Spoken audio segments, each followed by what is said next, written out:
آپ تمام احباب اور بالخصوص میزبان محفل کہ جنہوں نے اتنی پیاری محفل کا اہتمام کیا.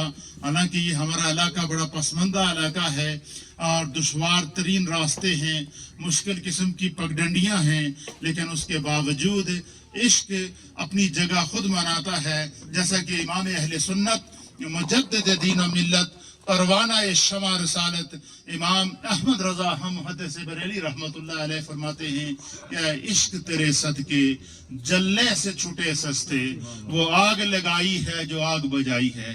کہ عشق جو ہے وہ اپنے راستے خود بناتا ہے. اور آج دیکھیں کہ آج پاکستان کی سرزمین لاہور کے اندر ایک عاشق مصطفیٰ کا عرس ہو رہا ہے, اور ابھی میں لائیو مناظر دیکھ کر آ رہا ہوں کہ 5 لاکھ سے زائد افراد وہاں پر شریک ہیں. جو علامہ خادم حسین رضوی نے کیا کیا, وہ تو ایک معذور انسان تھے, لیکن وجہ کیا تھی کہ ڈاکٹر علامہ محمد اقبال رحمۃ اللہ تعالیٰ علیہ اس طرف اشارہ کر گئے ہیں کہ دل سے جو بات نکلتی ہے اثر رکھتی ہے. دل سے جو بات نکلتی ہے اثر رکھتی ہے, پر نہیں طاقت پرواز مگر رکھتی ہے. حضرت خادم حسین رضوی رحمۃ اللہ تعالیٰ علیہ کی جو عشق مصطفیٰ کی جو انہوں نے بین بجائی ہے, عشق مصطفیٰ کا جو انہوں نے نغمہ گایا ہے, عشق مصطفیٰ کی جو انہوں نے صدا بلند کی ہے, اس صدا کو نہ صرف بارگاہ رب کریم سے مقبولیت ملی بلکہ در و دیوار اور کائنات عالم نے سمجھا ہے کہ عاشق رسول کیسے ہوتے ہیں. یہ آپ تمام حضرات کا یہ جذبہ ہمیں کیا تعلیم دے رہا ہے. نبی پاک کے ذکر کی جو محفل ہوتی ہے اس کا پیغام کیا ہوتا ہے؟ اس کا پیغام یہ ہوتا ہے کہ ذکر مصطفیٰ کر کے سیرت مصطفیٰ کو بیان کیا جائے, ذکر مصطفیٰ کر کے میلاد مصطفیٰ کو بیان کیا جائے, ذکر مصطفیٰ کر کے فضائل مصطفیٰ کو بیان کیا جائے, میلاد مصطفیٰ کا اہتمام کر کے شمائل مصطفیٰ کو بیان کیا جائے, میلاد مصطفیٰ کا اہتمام کر کے ذکر مصطفیٰ کو کیا جائے. تو یہ تمام وہ اس میلاد پاک کے اور ذکر مصطفیٰ کے یہ تمام وہ عنوانات ہیں جو ضرورت شرعی بھی ہیں, حکم خدا بھی ہیں, اور ہماری زندگی کو سنوارنے کا طریقہ اور آرزو بھی ہے. اس کی میں چند مثالیں آپ کے سامنے پیش کروں گا, بالکل سادہ انداز میں گفتگو کروں گا تاکہ بات سمجھ میں آئے. اللہ کے حبیب علیہ الصلوۃ والسلام ہادی کائنات ہیں, اللہ کے حبیب معلم کائنات ہیں, اللہ کے حبیب رحمت للعالمین ہیں, اللہ کے حبیب نہ صرف انسانوں کے رسول ہیں, وہ جنوں کے بھی رسول ہیں, ملائکہ کے بھی رسول ہیں, کائنات کی ہر شے کے رسول ہیں. اس لیے کہ اللہ نے فرمایا کہ میرے محبوب ان کو تمام کائنات والوں کو بتا دو کہ انی رسول اللہ علیکم جمیعا, کہ کائنات میں ہر وہ شے جس کے اوپر مخلوق کا اطلاق ہوتا ہے, میرے محبوب ان کو بتا دو کہ میں ان کے لیے اللہ کا رسول بن کر آیا. اور آپ سیرت مصطفیٰ کو اٹھا کے دیکھیں, جانور بھی میرے مصطفیٰ کے سامنے فریاد کرتے ہوئے نظر آ رہے ہیں, درخت بھی میرے مصطفیٰ کی بارگاہ میں فریاد کرتے ہوئے نظر آ رہے ہیں, شجر و حجر بھی میرے مصطفیٰ کی بارگاہ میں فریاد کرتے ہوئے نظر آ رہے ہیں. انگلی کے اشارے سے چاند چیرتا ہوا نظر آ رہا ہے, انگلی کے اشارے سے ڈوبا ہوا سورج واپس پلٹ کر آتا ہے. پتہ چلا کائنات میں جو بھی شے ہے جس پر مخلوق کا اطلاق ہوتا ہے وہ بھی مقام مصطفیٰ کو پہچانتے ہیں. سبحان اللہ ماشاءاللہ. اب آپ اندازہ لگائیں کہ اگر کائنات میں ہر شے مقام مصطفیٰ, عظمت مصطفیٰ, رفعت مصطفیٰ کو پہچانتی ہے, تو اس سے بھی کوئی بڑا بدقسمت انسان ہوگا جو دعوت نبی کا کے امتی ہونے کا کرے اور تنقید کا نشانہ ذات مصطفیٰ کو بنائے, تنقید کا نشانہ اصحاب مصطفیٰ کو بنائے, تنقید کا نشانہ اہل بیت اطہار کو بنائے. تو آپ مجھے یہ بتائیں کہ اس سے بھی کوئی بڑا بدبخت ہوگا. اسی لیے حضرت مولانا روم رحمۃ اللہ تعالیٰ علیہ نے فرمایا کہ اگر کسی شخص کی بدبختی دیکھنی ہو کہ یہ شخص شقی القلب ہے, اگر یہ دیکھنا ہو کہ یہ شخص اللہ کی رحمت سے محروم ہے, تو فرمایا اس کی پہچان کیا ہے. حضرت مولانا روم رحمۃ اللہ علیہ فرماتے ہیں کہ اس کی جو زبان ہے وہ پاکان امت کے خلاف کھل جاتی ہے. وہ اولیاء پہ تنقید کرتا ہے, وہ صحابہ پہ تنقید کرتا ہے, وہ اہل بیت اطہار پہ تنقید کرتا ہے, وہ انبیاء اکرام پر تنقید کرتا ہے. کیا ہم اس دور سے نہیں گزر رہے ہیں کہ ہر ایرا غیرہ اٹھ کے وہ انبیاء اکرام کے اوپر، میلاد کے اوپر، صحابہ اکرام کی زندگیوں کے اوپر، اہل بیت اطہار کے مقامات کو جو ہے وہ تنقید کا نشانہ بناتے ہوئے نظر آ رہا ہے. تو اللہ تعالی ہمیں ایسے فتنے سے محفوظ رکھے. ان مجالس کا جو مقصد ہوتا ہے وہ ہوتا ہے سیکھنا. نبی علیہ الصلوۃ والسلام شارع علیہ الصلوۃ والسلام ہیں. اللہ تعالیٰ نے آپ کو آخری نبی بنا کر کائنات میں بھیجا. آپ کے اوپر قرآن کو اور دین کو اور شریعت کو مکمل کیا، بلکہ یہاں تک اللہ نے اعلان کر دیا کہ وَأَتْمَمْتُ عَلَيْكُمْ نِعْمَتِي، کہ کائنات کے جتنے انعامات ہیں وہ قدم مصطفیٰ پہ آ کر ختم ہو جاتے ہیں. کائنات کی جتنی نعمتیں ہیں وہ ذات مصطفیٰ پہ آ کر ختم ہو جاتی ہیں. کائنات کے جتنے مقامات ہیں وہ مقام مصطفیٰ پہ آ کر ختم ہو جاتی ہیں. ہر کائنات، ہر وہ رب کریم خالق کائنات کے بعد اللہ رب العالمین نے اپنے محبوب، جس محبوب پر شریعت کو بھی مکمل کیا، نبوت کو بھی مکمل کیا، رسالت کو بھی مکمل کیا، انعامات کو بھی مکمل کیا، اکرامات کو بھی مکمل کیا، اس محبوب کے مقام کو خود رب نے بیان کر دیا. اتنا بڑا محبوب ہونے کے باوجود خود حضور علیہ نبی علیہ الصلوۃ والسلام فرماتے ہیں کہ میرے رب نے مجھے کائنات کے خزانوں کی کنجیاں عطا فرمائی. کیا فرماتے ہیں؟ اللہ نے مجھے کائنات کے خزانوں کی کنجیاں عطا فرمائی ہیں. پتہ چلا کہ زمین کے اندر جو مدنیات ہیں، زمین جو سانہ اگلتی ہے، جو زمین کے اندر اللہ کی نعمتیں ہیں، اس زمین کے اوپر، اس کائنات میں جو خدا نے اپنے انوار، رحمتوں اور عطاؤں کے خزانے اور انعامات اور اکرامات عطا کیے ہیں، یہ سارے کے سارے میرے مصطفیٰ کریم کی اجازت سے اس کائنات کو ملتی ہیں. اسی لیے علامہ فخر الدین رازی رحمۃ اللہ تعالی علیہ فرماتے ہیں کہ دیکھیں قرآن حکیم فرقان مجید میں جب اللہ رب العالمین کی بارگاہ میں حضرت سیدنا موسیٰ علیہ نبینا علیہ الصلوۃ والسلام نے استغاثہ پیش کیا. کیا استغاثہ پیش کیا کہ رب آرینی، اے میرے مولا،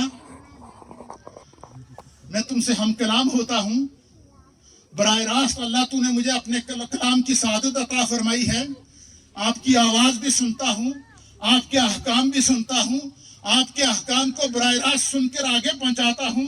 اے اللہ، میری خواہش ہے کہ رب ارینی کہ میں تیرے حسن مطلق کا دیدار کروں، میں تیری ذات مطلق کا دیدار کروں. تو اللہ رب العالمین نے فرمایا لن ترانی، اے موسیٰ مجھے دیدار کرانے میں تو کوئی بات نہیں ہے، لیکن لن ترانی اے موسیٰ، تم میرے جلوے کو برداشت نہیں کر سکتے. لیکن چونکہ لاڈلے پیغمبر تھے، عشق الہی میں گم تھے، رب کی محبت سے سرشار تھے، تو عرض کیا کہ بار الہ برداشت کر سکوں یا نہ کر سکوں، کم از کم یہ حسرت تو نہ رہے گی. سبحان اللہ. اللہ تعالیٰ نے فرمایا کہ انظر الی الجبل، اے میرے موسیٰ اس پہاڑ کی طرف دیکھ، اس پہاڑ پر میں اپنی نور کی تجلی، ادنا سی تجلی ڈالوں گا. اگر تو برداشت کر گیا تو سمجھ لو تو نے میرے حسن مطلق کا دیدار کر لیا. قرآن اس منظر کو بیان کرتا ہے کہ جب اللہ تعالیٰ نے اس پہاڑ کے اوپر جو ہے وہ اپنے نور کی تجلی ڈالی تو کیا ہوا؟ پہاڑ ریزہ ریزہ ہو گیا. حضرت موسیٰ علیہ السلام بے ہوش ہو گئے، 40 دن تک بے ہوش رہے. امام فخر الدین رازی لکھتے ہیں کہ اگر موسیٰ علیہ السلام جیسا عظیم نبی وہ اللہ تعالیٰ کے انوار کو برداشت نہیں کر سکا، تو آپ فرماتے ہیں ہم تو سر سے پاؤں تک سراپائے گناہ ہیں. ہمیں سورج کی روشنی بھی پہنچ رہی ہے، چاند کی روشنی بھی پہنچ رہی ہے، ہم سانس بھی لے رہے ہیں، ہم اللہ کے انوار و تجلیات کے اندر اور اس کے انعامات اور اکرامات سے ہر لمحہ معمور اور مسرور اور محمور بھی ہو رہے ہیں. تو ہم تک یہ جو اللہ تعالیٰ کے انوار پہنچ رہے ہیں، اللہ کی رحمتیں پہنچ رہی ہیں، اللہ کے کرم پہنچ رہے ہیں. فرماتے ہیں یہ صدقہ ہے میرے مصطفیٰ کا، یہ میرے مصطفیٰ کے سینے سے چھنی ہو کر اس کائنات کو رحمت اور نور اور شفاعت کی صورت میں اللہ کے انعامات مل رہے ہیں. تو حضور علیہ نبینا علیہ الصلوۃ والسلام جنہیں خدا نے کائنات کے خزانوں کی کنجیاں عطا فرمائی ہیں، کائنات کے خزانوں کا مالک بنایا ہے، میرے مصطفیٰ نے اپنی امت کو جو حکم دیا ہے خود اس سے زائد کر کے دکھایا ہے. چند مثالیں آپ کے. ہم پر کتنی نمازیں فرض ہیں دن رات میں؟ 5 نمازیں، اور ان میں بھی ہم کیا کرتے ہیں؟ سستی کرتے ہیں. لیکن رحمت للعالمین آقا جن کا ہم میلاد منائے ہوئے ہیں، آپ پر 6 نمازیں فرض تھی، آپ پر تہجد بھی فرض تھی، تہجد کی نماز کو بھی آپ ادا کرتے تھے۔ حضور فرماتے ہیں کہ مجھے اپنی امت پر دشوار نہ گزرتا تو میں ان پر تہجد کی نماز بھی فرض کر دیتا، لیکن کیوں؟ ہمیں 5 پڑھنے کا حکم دیا، خود 6 پڑھ کر دکھائی۔ اسی طریقے سے اللہ کے حبیب علیہ السلام نے فرمایا کہ اپنی اولادوں کی تربیت کرو۔ یہ نوجوان بیٹھے ہیں، بچے بیٹھے ہیں، بزرگ یہاں بیٹھے ہیں، یہ ذکر مصطفیٰ کی محفل ہے، دین مصطفیٰ کا پیغام پہنچانے کی محفل ہے، عظمت مصطفیٰ رسول اللہ کی محبت کو سینوں میں جگانے کی محفل ہے۔ اور ان مجالس کا فائدہ یہ ہونا چاہیے کہ ہم یہاں سے اٹھیں تو کچھ سیکھ کر اٹھیں، تاکہ ہم اپنی عملی زندگی کو دیکھیں۔ نبی علیہ السلام کا ارشاد ہے، امام صاحب مشکات میں، مشکات شریف کے اندر اس حدیث کو نقل فرمایا ہے، حضور علیہ السلام نے فرمایا کہ کل مولود یولد الا علی الفطرہ، فرمایا کہ ہر پیدا ہونے والا بچہ جو اس دنیا میں آیا، جو بھی بچہ یا بچی اس دنیا میں پیدا ہوتا ہے، حضور نے فرمایا کہ اللہ اسے فطرت اسلام پر پیدا کرتا ہے۔ کیا کرتا ہے؟ اس کا معنی کیا ہے کہ چاہے وہ بچہ کسی کافر کے گھر میں ہی پیدا کیوں نہ ہو، چاہے وہ بچہ کسی یہودی کے گھر میں ہی پیدا کیوں نہ ہو، چاہے وہ بچہ کسی نصرانی کے گھر میں ہی پیدا کیوں نہ ہو، چاہے وہ بچہ کسی ہندو کے گھر میں ہی پیدا کیوں نہ ہو، چاہے وہ بچہ کسی سکھ کے گھر میں ہی پیدا کیوں نہ ہو، یا چاہے وہ بچہ کسی مسلمان کے گھر میں ہی پیدا کیوں نہ ہو، لیکن جو basic birth of the human ہے، جو بیسک برتھ آف دا انسانیت، انسان کی جو برتھ ہے، اللہ فرماتا ہے کہ میں نے اسے باحیثیت مومن مسلمان پیدا کیا، فطرت اسلام پر پیدا کیا۔ اس کی وجہ کیا ہے؟ مثلا کسی مسلمان کے گھر میں کوئی بچہ پیدا ہوتا ہے، چھوٹا بچہ ہوتا ہے، وہ ابھی شعور کو نہیں پہنچتا۔ چھوٹے بچوں کو تو سب پتہ ہی نہیں ہوتا نا، وہ کیا، ان کو نہ وہ بھوک لگے تو کھانا مانگ سکتے ہیں، نہ بیمار ہوں تو تکلیف بتا سکتے۔ جو بچہ بول نہیں سکتا تو ماں باپ ان کے اشارے سمجھ جاتے ہیں۔ بچہ روتا ہے تو ماں کو پتہ چل جاتا ہے اسے بھوک لگی ہوئی ہے، بچہ روتا ہے تو ماں کو پتہ چل جاتا ہے اس کو تکلیف ہے۔ کیوں؟ ماں اپنے بچے کی حرکات اور سکانات سے واقف ہوتی ہے۔ تو اللہ کے حبیب علیہ السلام نے جو ارشاد فرمایا کہ ہر پیدا ہونے والا بچہ فطرت اسلام پر پیدا ہوتا ہے۔ آپ کسی مسلمان کے بچے کو ہی لے لیں جو بول نہیں سکتا، 2 مہینے کا ہے، مہینے کا ہے، کچھ دنوں کا بچہ ہے، آپ اس بچے سے پوچھیں تیرا مذہب کیا ہے، وہ بتائے گا؟ نہیں۔ جو بچہ بول نہیں سکتا آپ اسے پوچھیں گے تیرا دین کیا ہے، وہ نہیں بتائے گا۔ پوچھیں گے تو مسلمان ہے، کون ہے، کس کے گھر میں پیدا ہوا، نہیں۔ اس بچے سے یہاں تک پوچھیں کہ جن ماں باپ کے یہاں تو پیدا ہوا تو ان کو جانتا ہے، وہ یہ نہیں بتائے گا۔ کیوں؟ ابھی اس میں شعور نہیں آیا، وہ ابھی شعوری زندگی کو نہیں پہنچا، اس کے اندر ابھی سوچنے اور سمجھنے کی صلاحیت پیدا نہیں ہوئی، اس کے اندر ابھی اچھے اور برے کی تمیز کی پیدائش، جب وہ تمیز کرنے کی صلاحیت پیدا نہیں ہوئی۔ تو اللہ کے حبیب فرماتے ہیں کہ جب بچہ جوان ہوتا ہے، بچپن پیدائش کے بعد لڑکپن اور بچپن کی عمر سے گزرتا ہے، تو وہ آہستہ آہستہ 1 مہینہ، 2 مہینے، 3 مہینے، 4 مہینے، پھر 1 سال، پھر 2 سال، پھر 3 سال، پھر 4 سال، پھر 5 سال تک پھر بچہ وہ شعوری عمر میں داخل ہونا شروع ہو جاتا ہے۔ پھر وہ کیا کرتا ہے؟ حضور اللہ نبی علیہ السلام نے فرمایا وَوَالِدَيْهِ يُحَوِّدَانِهِ وَيُنَصِّرَانِهِ وَيُمَجِّسَانِهِ۔ حضور نے فرمایا کہ جب وہ بچہ پیدا ہوا تھا تو فطرت اسلام پر پیدا ہوا تھا، جب تک شعور کو نہیں پہنچا تھا تو اس کا شمار فطرت اسلام پر ہوگا، چاہے وہ کسی غیر مسلم کے گھر میں ہی پیدا کیوں نہ ہوا ہو۔ لیکن فرمایا کہ جب وہ شعور کو پہنچتا ہے تو سب سے پہلی چیز جو بچہ اپنے ذہن میں ایکسپٹ کرتا ہے، سب سے پہلی چیز جو بچہ اپنے ذہن کو پکڑتا ہے وہ کیا ہے؟ فرمایا وہ والدیہ، وہ اپنے والدین کو دیکھتا ہے۔ ان والدین کے اخلاق کو دیکھ کر بچہ اپنے اخلاق کا تعین کرے گا، والدین کے کردار کو دیکھ کر بچہ اپنے کردار کا تعین کرے گا، والدین کے اڑنے اور بچھونے کو دیکھ کر بچہ اپنی زندگی کا تعین کرے گا۔ فرمایا جس طرح کا وہ گھر میں اسے ماحول ملے گا، بچہ آگے اپنی زندگی کا تعین بھی اسی طرح کرے گا۔ فرمایا جب وہ شعور کو پہنچے گا، اگر اس کے والدین نصرانی ہوں گے تو ان کو دیکھ کر نصرانی بنا ہے، جب پیدا ہوا تھا تو نصرانی نہیں تھا۔ اگر والدین یہودی ہوں گے تو وہ ان کو دیکھ کر یہودی بنا ہے، جب پیدا ہوا تو یہودی نہیں تھا. اگر والدین مجوسی ہوں گے تو ان کو دیکھ کر مجوسی بنا ہے، جب پیدا ہوا تھا تو مجوسی نہیں تھا. اس لیے حضور علیہ نبی علیہ الصلوۃ والسلام نے فرمایا کہ اپنے بچوں کی تربیت اس طرح کرو کہ بچہ شعور کو پہنچے تو اسے اپنے والدین مصلے پہ نظر آئیں. بچہ شعور کو پہنچے تو والدین قرآن کی تلاوت کرتے ہوئے نظر آئیں. بچہ شعور کو پہنچے تو گھر میں دینی ماحول نظر آئے. بچہ شعور کو پہنچے تو گھر کے اندر اسے جو ہے وہ ہر طرح کا اچھی تربیت اور اچھے اخلاق اور ایک دوسرے کے ساتھ میل ملاپ کا طریقہ نظر آئے. اگر والدین گالیاں دیں گے تو بچہ بڑا ہو کر گالیاں دے گا. والدین کے برے اخلاق ہوں گے تو بچہ برے اخلاق کے اوپر اس کے اثرات مرتب ہوں گے. اب دیکھیں یہ کیا ہے، نبی علیہ الصلوۃ والسلام کا قول ہے، آپ کی حدیث ہے، آپ کا ارشاد ہے. کیا فرمایا حضور نے کہ بچوں کی کیا کرو، اچھی تربیت کرو. اب دیکھیں قول یہ ہے. فعل مصطفیٰ دیکھیے، جب حسنین کریمین کی ولادت باسعادت ہوتی ہے، میرے مصطفیٰ کریم کا عمل دیکھیے. اس کو بھی صاحب مشکات نے لکھا ہے، دیگر محدثین نے اس کو لکھا ہے. امام ترمذی نے اس کو فضائل اہل بیت کے اندر اس کو نقل فرمایا ہے. دیگر محدثین نے بھی اس کو نقل فرمایا کہ جب حضرت امام حسن مجتبی رضی اللہ تعالیٰ عنہ اور حضرت امام حسین رضی اللہ تعالیٰ عنہ کی ولادت باسعادت ہوئی تو فرمایا کہ جب امام حسن مجتبی پیدا ہوئے تو سرکار دو عالم صلی اللہ تعالیٰ علیہ وآلہ وسلم کو خبر دی گئی کہ آپ کی بیٹی سیدہ کائنات کو اللہ نے بیٹا عطا فرمایا ہے. سبحان اللہ. حدیث میں ہے کہ حضور علیہ السلام بیٹھے ہوئے تھے، جیسے ہی کان میں خوشخبری پڑی کہ میری بیٹی کو اللہ نے بیٹا دیا ہے تو سرکار خوشی سے کھڑے ہو گئے. سبحان اللہ.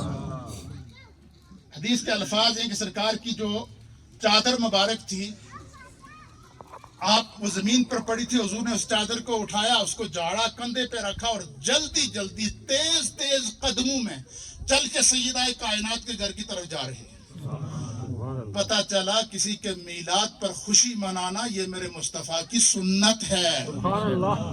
آج یہ جو میلاد مصطفیٰ کی آپ خوشی منا رہے ہیں، حدیث کے اندر ہے امام حسن پیدا ہوئے تو میرے مصطفیٰ نے خوشی کا اظہار کیا، امام حسین پیدا ہوئے تو میرے مصطفیٰ نے خوشی کا اظہار کیا. اور حضور علیہ نبی علیہ الصلوۃ والسلام کے اپنے بیٹے حضرت ابراہیم پیدا ہوئے تو میرے آقا نے خوشی کا اظہار کیا. حضور کے بیٹے حضرت قاسم پیدا ہوئے تو حضور نے خوشی کا اظہار کیا. حضور کے ہاں 4 صاحبزادیاں پیدا ہوئی تو سرکار نے خوشی کا اظہار کیا. اور بیٹی کو رحمت اور بیٹے کو نعمت قرار دے کر میرے مصطفیٰ نے ان کے میلاد پر خوشی بھی منائی ہے اور امت کو پیغام بھی دیا ہے کہ خدا جب اولاد دے تو اس کا شکریہ ادا کیا. امام حسن مجتبی کی پیدائش پر میرے مصطفیٰ خوش ہوئے، امام حسین کی پیدائش پر میرے مصطفیٰ خوش ہوئے. اور حضور علیہ نبی علیہ الصلوۃ والسلام تیز تیز قدموں کے ساتھ چل کر جب سیدہ کائنات کے گھر تشریف لائے تو محدثین نے لکھا ہے کہ سرکار دو عالم صلی اللہ علیہ وسلم کا چہرہ خوشی سے چمک رہا تھا. سبحان اللہ. اور حضور علیہ الصلوۃ والسلام نے آ کر فرمایا کہ میرے بیٹے کو مجھے دکھاؤ.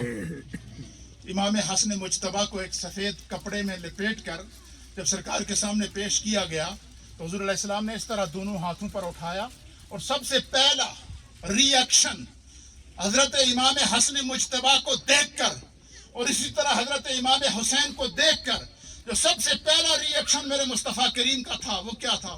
حضور نے حضرت امام حسن مجتبی کی پیشانی پر بوسہ دیا. سبحان اللہ. اسی طریقے سے روایات کے اندر آتا امام حسین کی پیشانی پر بوسہ دیا رضی اللہ تعالیٰ عنہ، بوسہ دیا. پھر فرمایا کہ حضور نبی علیہ الصلوۃ والسلام نے ایک روایت کے مطابق کھجور چبائی. کھجور چبانے کے بعد ان کے منہ کے اندر جو ہے وہ اپنی زبان سے وہ کھجور کا گودا حضرت حسنین کریمین کی زبان پر ڈالا. پھر اسی طریقے سے حضور علیہ الصلوۃ والسلام نے ان کے کانوں کے اندر اذانیں دی. پھر سرکار دو عالم صلی اللہ تعالیٰ علیہ وآلہ وسلم جب تک وہ شعور کو پہنچتے، جب تک حضرت امام حسن مجتبی نے سرکار دو عالم صلی اللہ تعالیٰ علیہ وسلم کی حیات کے اندر تقریباً 8 سال مصطفیٰ کریم کا زمانہ پایا اور امام حسین نے تقریباً 7 سال کا زمانہ آپ نے پایا ہے، اور اس کے اندر بہت ساری روایات ہیں کہ حضور نماز کے لیے آ رہے ہیں، ساتھ لے کر آ رہے ہیں، سرکار سجدہ کر رہے ہیں، سرکار کو دیکھ کر سجدہ کر رہے ہیں، اس حد تک کہ حضور سجدہ لمبا کر دیتے ہیں، امام حسین لاشعوری کی عمر ہے، سرکار کے کندھوں پر سوار ہو جاتی ہے۔ تو یہ تربیت میرے مصطفیٰ نے کی ہے کہ خود منہ میں لقمہ دے رہے ہیں۔ اسی طریقے سے امام بخاری نے اس روایت کو نقل فرمایا ہے۔ آخری بات، امام بخاری نے اس روایت کو نقل فرمایا ہے کہ سرکار دو عالم شفیع معظم سید العالمین محمد الرسول اللہ صلی اللہ تعالیٰ علیہ وآلہ وسلم کی مجلس لگی تھی۔ صحابہ اکرام ہدایت کے ستارے میرے مصطفیٰ کریم کی مجلس میں بیٹھے تھے، تو امام حسن مجتبہ، چھوٹی عمر تھی، لاشعوری کی عمر تھی، اور جیسے ہی سرکار کی آواز کان میں پڑتی تو حسنین کریمین دوڑ کر آتے اور سرکار کی گود میں بیٹھ جاتی۔ تو حضور کی مجلس لگی تھی، صحابہ اکرام بیٹھے تھے، امام حسن مجتبہ چھوٹے تھے، 2 سال کی عمر تھی، آپ ساتھ میں بیٹھے کھیل رہے تھے۔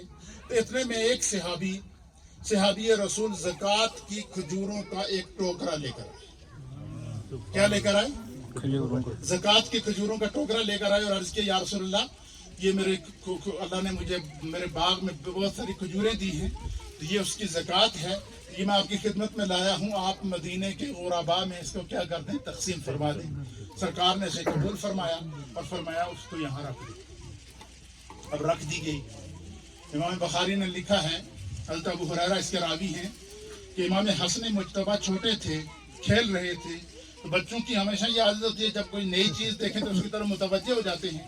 تو امام حسن مجتبہ آگے گئے تو کھجور کے ٹوکرے سے ایک کھجور اٹھائی اور منہ میں ڈال دی، فوراً اٹھائی اور منہ میں ڈال دی۔ سرکار واز فرما رہے تھے، صحابہ کی تربیت فرما رہے تھے، صحابہ کو احکام دین بتا رہے تھے، سرکار نے واز روک دیا۔ حضرت امام حسن مجتبہ کی طرف متوجہ ہوئے، آپ کو قریب بلایا، ایک ہاتھ سے آپ کا منہ پکڑ کر کھولا، دوسرے ہاتھ سے اپنی ید اللہ والی انگلی ان کے منہ میں ڈال کر اس کھجور کو باہر نکالا۔ نکالنے کے بعد پھر فرمایا بیٹا تھوکو۔ کیا فرمایا؟ تھوکو۔ ان سے تھوکوایا۔ تھوکنے کے بعد پھر امام حسن مجتبہ کو مخاطب کر کے ارشاد فرمایا کہ آل رسول کے لیے، سادات کے لیے زکوٰۃ کھانا جائز نہیں۔ یہ فرمایا۔ یہاں تک حدیث کے متن کا ترجمہ میں نے آپ کے سامنے پیش کیا۔ اب اس حدیث کی شرح کے اندر جو محدثین نے نقطہ آفرینی کی ہے وہ اس بات سمجھنے کی ہے۔ محدثین نے لکھا ہے کہ کیا وجہ ہے۔ امام حسن مجتبہ تو 2 سال کی عمر تھی۔ 2 سال کی عمر کا بچہ جو ہوتا ہے وہ تو احکام شریعت کا مکلف ہی نہیں ہوتا، نہ اس پر نماز فرض ہے، نہ اس پر احکام فرض ہیں، نہ اس پر جو ہے وہ کسی چیز کی اطاعت کرنا فرض ہے، کیونکہ لاشعوری کی عمر ہے۔ وجہ کیا ہے کہ حضور نے ان کے منہ سے کھجور نکالی، نکالنے کے بعد سرکار دو عالم صلی اللہ تعالیٰ علیہ وآلہ وسلم نے ان کو مخاطب کر کے فرمایا کہ سادات کے لیے، اہل بیت کے لیے زکوٰۃ کھانا جائز نہیں ہے۔ اس کی وجہ کیا ہے؟ فرمایا کہ وہ تو لاشعوری کی عمر تھی، اصل میں یہ تعلیم امت تھی۔ سبحان اللہ۔ کیا تھی؟ یہ تعلیم امت تھی کہ والدین کی یہ ذمہ داری ہے کہ وہ اپنی اولاد کے ایک ایک لقمے پہ نظر رکھیں، سبحان اللہ۔ اپنی اولاد کے ایک ایک لقمے پہ نظر رکھیں کہ کوئی مشتبہ لقمہ تو اولاد کے منہ میں نہیں جا رہا ہے۔ اسی لیے حضور علیہ الصلوۃ والسلام نے فرمایا کہ رزق حلال سے کھایا ہوا جو لقمہ ہوتا ہے، اس کے بعد جب بندہ اللہ کی طرف متوجہ ہوتا ہے اس کی دعا فوراً قبول ہوتی ہے۔ سبحان اللہ۔ یہ سرکار دو عالم صلی اللہ علیہ وسلم کا دیکھیں، قول کیا فرمایا؟ اولاد کی تربیت، اور فعل کیا ہے؟ خود حسنین کریمین کی تربیت کر کے دکھائی ہے۔ اور یہی سیرت مصطفیٰ ہے، یہی پیغام مصطفیٰ ہے، یہی دین مصطفیٰ ہے، اور یہی ہے عقیدہ اہل سنت کہ ہم اپنی اولادوں کی تربیت کریں۔ رب کریم ہمیں دین کو سمجھنے کی توفیق عطا فرمائے۔ میں چونکہ کچھ مصروفیت ہے، کچھ دور سے کچھ مہمانوں نے میرے پاس آنا ہے، تو پھر انہوں نے واپس بھی جانا ہے، تو اس لیے میں عبد الماجد صاحب آپ کو اور آپ کے برادران کو اور سب کا شکریہ بھی ادا کرتا ہوں، مبارکباد بھی دیتا ہوں۔ اس محفل میں حاضری کو اپنے لیے سعادت سمجھتا ہوں، تو اس لیے حاضری دی ہے۔ اللہ پاک چند ٹوٹے پھوٹے الفاظ کو بھی فرمائے۔